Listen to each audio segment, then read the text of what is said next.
Et direction Ali Sabié où le président de l'Assemblée nationale, Mohamed Ali Ahmed, accompagné de plusieurs membres du gouvernement, des parlementaires, des hauts responsables de l'administration centrale, était hier dans la région d'Ali Sabié pour une rencontre de proximité avec la population locale.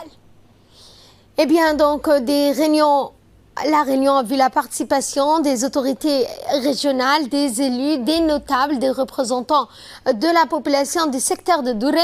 L'objectif de cette visite était de partager un moment avec la population locale, constater de visu les conditions de cette population éloignée du centre administratif, palper du doigt des réalités évaluées et répondre à toutes les doléances exprimées.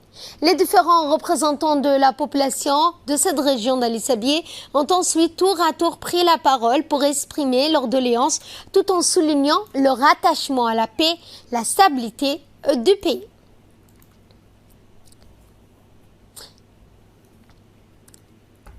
Je vous l'annonçais dans le titre, dans le cadre du projet transformateur de l'école djiboutienne et en vue de mettre en place un nouveau cadre de partenariat entre le MENFOP et les acteurs de l'école, renforçant ainsi le partenariat déjà existant entre le ministre de l'Éducation nationale de la formation professionnelle, Moustapha Mohamed Mahamoud, s'est rendu à Dikil ce jeudi. À son arrivée, le ministre a été accueilli chaleureusement par la population locale.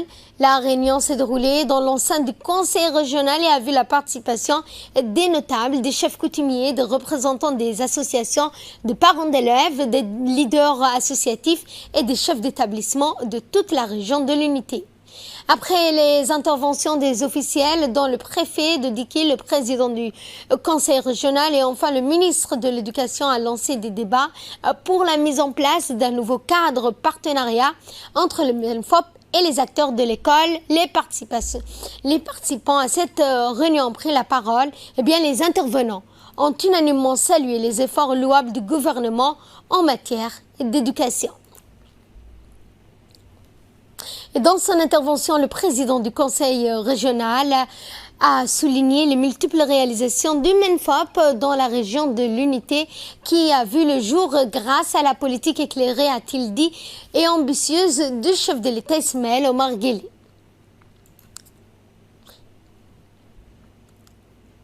Quant au préfet de cette région, il a salué l'initiative du MENFOP avant de se déclarer prêt à accompagner le MENFOP dans la mise en place de ce nouveau cadre de partenariat avec la population locale.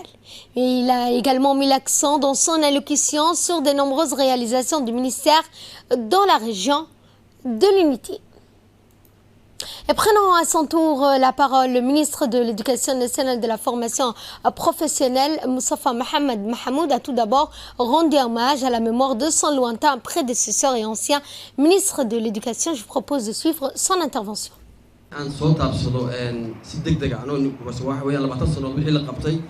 Prenant à son tour la parole, le ministre de l'Éducation nationale de la formation professionnelle, M. Moustapha Mohamed Mahamoud, a tenu tout d'abord à rendre hommage à la mémoire de son lointain prédécesseur, l'ancien ministre de l'Éducation nationale de la formation, M.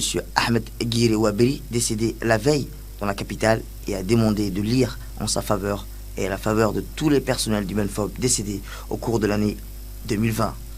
Le ministre a tenu à rappeler que le développement de l'école djiboutienne, dont les jalons furent posés par le président de la République, son Excellence Ismaël Omar Guelleh, fraîchement élu à la tête du pays dès l'année 1999, à l'occasion des États généraux de l'éducation nationale, s'apprêtait à fêter les 20 ans de son existence. 20 années au cours desquelles l'action fut essentiellement articulée autour de l'accès équitable et pour tous, une école djiboutienne orientée depuis 2016 vers la quête de l'amélioration de la qualité des enseignants et apprentissages. Le ministre a déclaré que les Djiboutiens avaient aujourd'hui toutes les raisons d'en être fiers. Le développement de l'école djiboutienne est palpable depuis 20 ans. Aujourd'hui, mais à la lumière du chemin parcouru et depuis les résultats obtenus, nous avons en effet de quoi être satisfaits de notre école. Car actuellement, le taux de la scolarisation dans notre pays s'élève à 84%. Et nous avons non seulement créé des écoles, mais également des collèges, voire des classes, des lycées, jusqu'à dans les villages des différentes régions de l'intérieur, a déclaré en substance M. Moustapha Mohamed Mahamoud, qui a tout en se disant conscient des nombreux défis restent encore à relever, a appelé à la mobilisation et à l'implication effective de tout dans le développement et l'amélioration de notre système éducatif. C'est l'objet de notre réunion et c'est le but recherché dans le cadre du renforcement du partenaire école-communauté que nous voulons nouer, a-t-il souligné.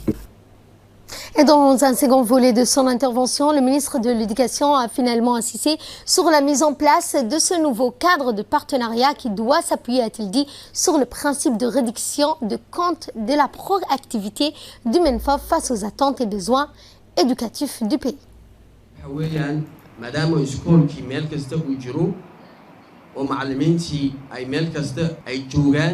Dans la deuxième partie de son intervention devant l'assistance, le ministre de l'Éducation nationale, Moustapha Mohamed Mahmoud, a insisté sur la mise en place de ce nouveau cadre partenarial qui doit s'appuyer sur le principe de reddition de compte, la proactivité du MENFOP face aux attentes et besoins éducatifs des acteurs de l'école, l'interactif à travers un échange permanent avec ces derniers sur la base d'une structure de concertation fonctionnelle, durable, en créant un réseau d'associations incluant les parents d'élèves, les élus locaux, les chefs des villages, la préfecture ainsi que les OCAL de la région de Dikil. Le ministre a souligné qu'aujourd'hui, les structures éducatives et les enseignants sont disponibles dans l'ensemble du territoire. Maintenant, le défi reste de renforcer les capacités avec les équipements, les manuels scolaires, que tous les élèves aient les mêmes conditions d'apprentissage, que ce soit à l'école de la République ou à Sankal, un village éloigné. À l'heure, la quantité d'élèves scolarisés est palpable partout, mais il y a un autre défi que nous devons relever et la qualité de l'apprentissage. Pour cela, nous avons engagé des réflexions initiées par le président de la République en 2016 pour évaluer la situation des apprentissages et par la même occasion, nous avons mis l'accent sur la qualité.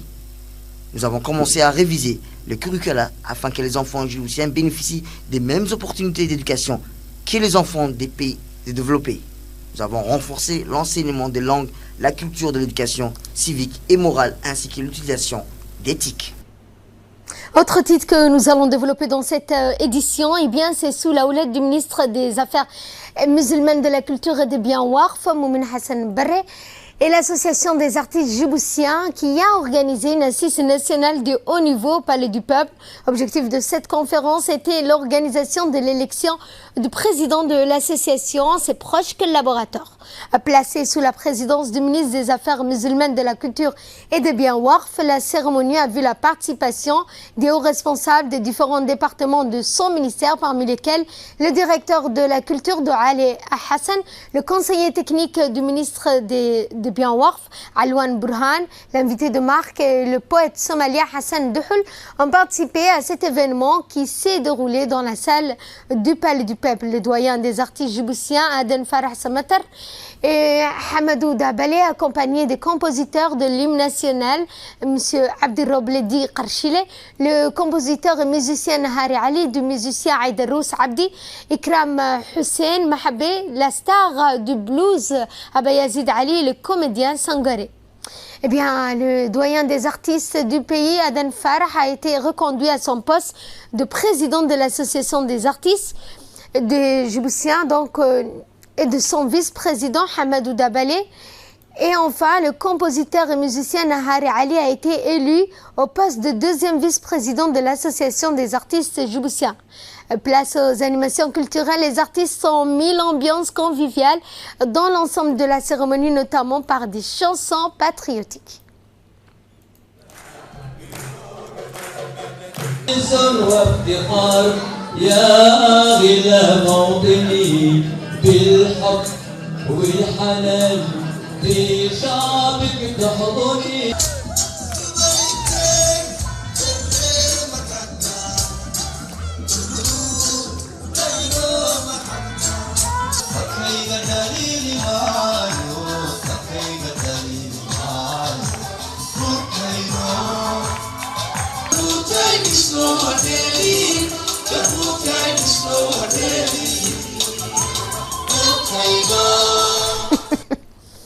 Et dans son intervention, le poète somalien Hassan Duhul s'est dit très heureux de prendre part à cette assise nationale des artistes djiboutiens. Il a félicité Aden Farah pour sa réélection au poste de président de l'association des artistes, sans oublier le premier vice-président et le deuxième vice-président pour la reconduction à leurs postes respectifs. Et dans un mot fait à cette occasion, le président réélu s'est dit très honoré de diriger l'association des artistes djiboutiens. Je le cite, il a dit « Je remercie l'ensemble des artistes qui m'ont renouvelé leur confiance de présider l'association des artistes ». Il a également salué les efforts tangibles du ministre des Affaires musulmanes, de la Culture et des Biens Warf, Monsieur Moumen Hassan Barre, sans oublier le chef de l'État Ismaël Omar Guelleh. Quant au ministre des Affaires musulmanes, de la Culture et des Biens Warf, Moumen Hassan Barre, a d'emblée félicité le président et le premier vice-président ainsi que le deuxième vice-président pour leur poste respectif. Il a également souhaité la bienvenue à l'invité de marque, notamment le poète somalien Hassan Duhul. Le ministre des Affaires musulmanes, de la Culture et des Biens Warf a également salué le rôle des artistes pour la sensibilisation dans une société, la promotion, la protection de la paix, la cohésion sociale et l'unité de notre chère patrie. Il est l'heure à présent de retrouver l'appel de la prière d'Al-Asr. On se retrouve dans quelques instants. الله أكبر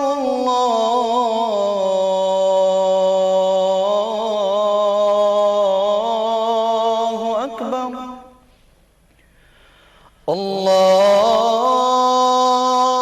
الله أكبر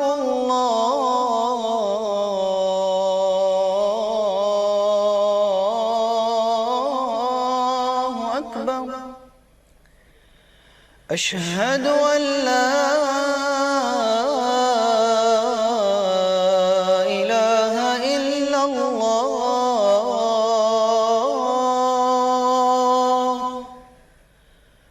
أشهد أن لا إله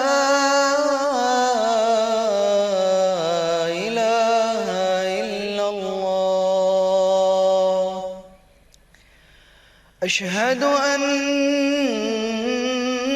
محمد رسول الله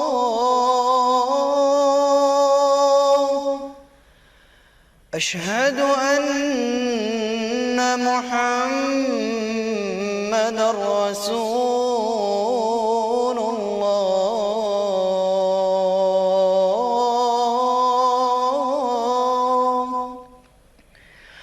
حي على الصلاة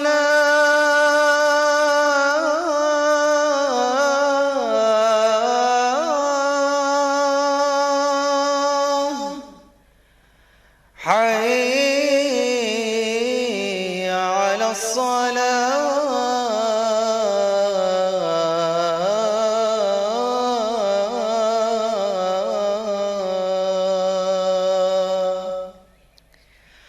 حي على الفلاح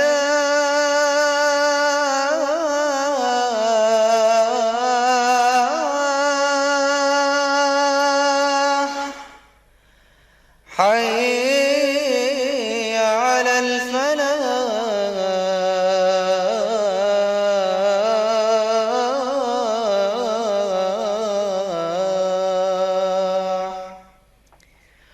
الله أكبر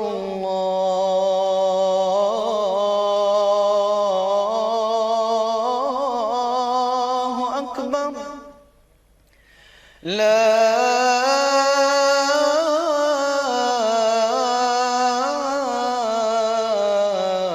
إله إلا الله اللهم رب هذه الدعوة التامة والصلاة القائمة آت سيدنا محمدا الوسيلة والفضيلة وابعثه اللهم مقاما محمودا الذي وعدته إنك لا تخلف الميعاد. C'était l'appel de la prière d'Al-Asr, direction Arta, où le réseau des femmes élues a tenu donc hier, jeudi 12 novembre, au Sunny Hill Center, une réunion en session extraordinaire. L'ordre du jour de cette réunion portait sur la population locale, les femmes, et proposait ainsi des solutions efficaces à ces femmes. bien, à cette occasion, aussi de définir les modalités de fonction du réseau et de définir un plan d'action pour l'année à venir, présidé par la maire de la ville de Djibouti, Fatouma Awali Ousmane, qui s'occupe du volet genre, de ce fait chargé d'examiner toutes les opportunités favorables et de mettre en œuvre toutes les activités pour faire entendre bien la voix des femmes. Et pour plus ample explication, je vous propose de suivre l'intervention de la maire de la ville de Djibouti, Madame Fatouma Awali Ousmane. 12 mois que nous nous sommes réunis pour porter ces fondations, le réseau des femmes élues locales de Djibouti. Aujourd'hui, la belle ville d'Arta nous offre l'hospitalité et je voudrais dire merci à vous toutes qui avez, malgré vos différentes occupations, effectué le déplacement pour cette réunion extraordinaire. Le réseau, le REFEL Djibouti, est une jeune structure qui entend être une plateforme d'information, d'échange et de renforcement des capacités des élus dans l'exercice de leur mandat. Cette session extraordinaire était importante en raison de la Covid-19 et de ses répercussions qui n'ont pas permis le bon fonctionnement de notre réseau. En convoquant cette réunion, notre objectif est de pouvoir discuter du fonctionnement du réseau, puis de mettre à jour ses activités. Il s'agira également ce matin de faire un point sur l'impact de la crise de la Covid-19 sur l'exercice de vos missions d'élu local. Chers collègues, c'est par la force de nos propositions que nous pourrons contribuer à faciliter l'exercice de nos mandats d'élu local. C'est pourquoi je voudrais savoir compter sur votre grande implication dans les échanges et les réflexions pour que nous parvenions à animer notre jeune réseau. Et cette réunion qui s'est tenue à l'ANPH, l'Agence nationale des personnes handicapées, qui s'est tenue hier matin, une réunion de lancement de campagne d'influence digitale avec les leaders, les animateurs et artistes. Eh bien, cette réunion de campagne a été présidée par le directeur général de l'ANPH, de Ali Saïd. Objectif étant le lancement d'une campagne d'influence digitale basée sur le concept d'influence sociale via les réseaux sociaux à la date du 12 au 19 novembre. Et de là, une passance qui domine l'actualité internationale concernant la Covid-19, eh bien l'Europe, toujours envahie par le virus, les hôpitaux suffoquent. En France, pour commencer, le Premier ministre Jean Castex a annoncé que le confinement actuel allait se poursuivre au moins 15 jours et qu'un éventuel allègement le 1er décembre sera strictement limité au commerce et exclura la réouverture des bars et des restaurants. Pendant ce temps, à Bruxelles, des dizaines de soignants étaient réunis devant l'hôpital Schreck pour réclamer de meilleurs salaires. En Allemagne, la propagation de cette maladie reste très grave. Selon les autorités sanitaires, des signes prouvent un léger ralentissement des infections alors que le pays est depuis le 2 novembre soumis à un confinement partiel proche de celui de la France. Et enfin, à Moscou, 500 patients sont soignés dans un hall d'exposition transformé en hôpital de campagne. Le Kremlin refuse d'imposer une nouvelle quarantaine dans le 4e pays le plus touché par ce virus. Fin de ce journal, merci à vous de nous avoir suivis. Prochain rendez-vous avec l'actualité à 22h.